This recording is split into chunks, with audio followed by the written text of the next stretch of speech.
আসসালামু আলাইকুম। খুব গুরুত্বপূর্ণ আলোচনা আরাফা দিবসকে নিয়ে।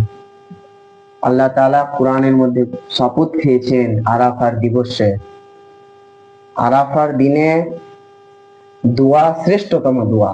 আরাফার দিনের দোয়া শ্রেষ্ঠতম দোয়া। আর এই দিনটি শ্রেষ্ঠতম দিন। রাসূলুল্লাহ সাল্লাল্লাহু আলাইহি ওয়াসাল্লাম বলেছেন, যে ব্যক্তি এই দিনের রোজা থাকে তো পূর্বের 1 বছরের গুনাহ এবং পরবর্তী 1 বছরের গুনাহকে আল্লাহ তাআলা মাফ করে দিবেন। সুবহানাল্লাহ। এই আরাফার দিন খুব গুরুত্বপূর্ণ দিন। নবী করিম সাল্লাল্লাহু আলাইহি ওয়াসাল্লাম বিদায় হজের ভাষণ দিয়েছিলেন এই আরাফার দিনে। তো ইনশাআল্লাহ আমরা বেশি বেশি করে তাকবীর, বেশি বেশি করে নফল রোজা এবং দোয়া করব ইনশাআল্লাহ।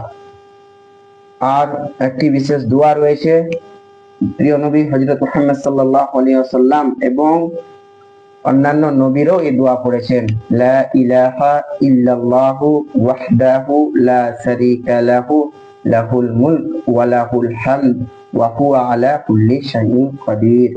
তো ইনশাআল্লাহ আমরা পড়বো এগুলো বেশি বেশি করে। আরাফার দিনকে, সময়টাকে আমরা কাজে লাগাবো ইনশাআল্লাহ।